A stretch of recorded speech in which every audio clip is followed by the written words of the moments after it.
$152 billion, 25% more than during the same period a year ago. Joining me on the program, my first guest represents Virginia's 6th Congressional District and is the chairman of the Republican Study Committee's Budget and Spending Task Force, Representative Ben Cline. Why is this not a topic A? I thought Bidenomics was working. He was bringing down the deficit. We were told if we just, spend a little bit more, we'll be fine. And they always say phrases like, well, we're servicing our debt. An alternate universe for many years now, and the press secretary continues to live in that alternate universe when she's up in front of reporters every day. They had Nancy Pelosi to back them up beforehand and continue to spend future generations into bankruptcy, but now it's all on them. We're seeing the chickens have come home to roost, and they're roosting on $1.4 trillion annual deficits and a $33 trillion debt. Now, that can't be right, because Joe Biden said that he brought down the deficit by $1.7 trillion. Well, when you project that the deficit's going to be $2.5 trillion, and then you only end up spending a deficit of $1.4 trillion, well, magically you cut your deficit in half. Well, you shouldn't get a medal for that. If my kid shoplifts from the convenience store 20 pieces of candy, and then the next week he only shoplifts 10 and comes home and says, look, I did better. No, that's not better. That's just as bad. They're stealing from the American people when they continue to accrue these deficits and this debt, and we can't let them get away with it anymore. I'm not going to give Republicans a free pass on this because I can't, but are we stuck between the never-ending raising of the debt ceiling, the never-ending borrowing, printing, and spending, or the dreaded government shutdown?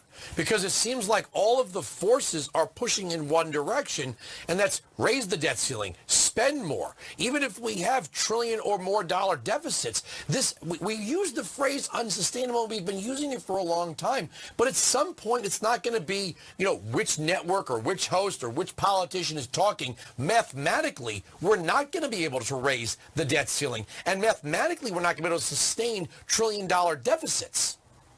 No, we're not going to be able to sustain it. And we see what happens when we overspend, when we spend too quickly, when we accrue deficits at too rapid of a rate. Inflation goes up. So what have we had over the last year and a half? Record levels of inflation not seen since the 80s.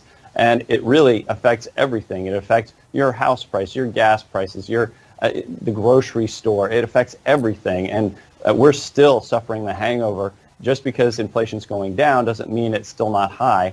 And we have got to restore energy independence and cut back on spending to finally get rid of all of this inflation that we're facing. It's funny, in my argument, which is the monologue segment that's coming up next, I'm going to be talking about this now fear that Democrats have. It started with the New York Times piece, has made its way to CNN and MSNBC, that Trump is going to thin the bureaucracies if he becomes president with what they're calling Schedule F. And they're saying this is a threat to our democracy. You mean unelected people making rules that cost us tens of billions of dollars every year, that we didn't vote these people in to do this? That's how our democracy works? If it were up to me, if there was a Republican House and a Republican Senate, they would break out into committees, study all existing enforced rules from the federal agencies, run them through Congress, and if they don't pass with a majority, they no longer exist. If they do, the president signs them into the law, and fine. Then we had our representative democracy in action. Continuing to allow unelected bureaucrats to make the laws in this country is not subverting democracy. In fact,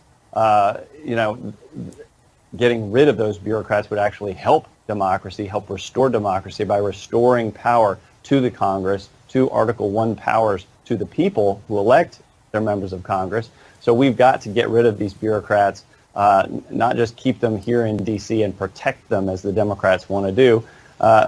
We have got to get hold of this bureaucracy because it's running over all of us, all of our values, and all of our laws.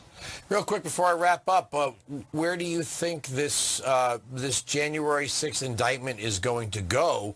they're going to have a very hard time coming up with evidence that Donald Trump is to blame for a group of people getting out of control at the Capitol. You know, we have been laying out the facts for the American people about this woke and weaponized bureaucracy, particularly at the Department of Justice. And you have these earlier indictments of former President Trump based on the actions of a woke and weaponized DOJ. So we'll see what the indictment says. We'll see what the facts are. But we are not going to stop until we ensure that the weaponization of our law and order that stops. If they're going to claim that Donald Trump is criminally responsible for a riot at the Capitol, then every Democrat who egged on the 2020 riots, BLM and Antifa, are going to have to face the music as well. I got to leave it there. Thank you so much for joining us. Thanks. All right, so we know the